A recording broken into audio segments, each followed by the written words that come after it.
এটা কি আবার আলহামদুলিল্লাহ এটা কি এটা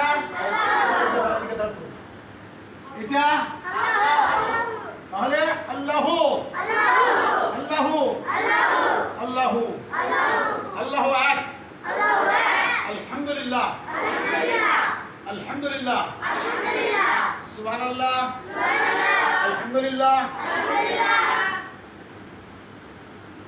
আল্লাহু আকবার সুবহানাল্লাহ আলহামদুলিল্লাহ লা ইলাহা ইল্লাল্লাহু আল্লাহু আকবার আসসালামু আলাইকুম ওয়া রাহমাতুল্লাহ।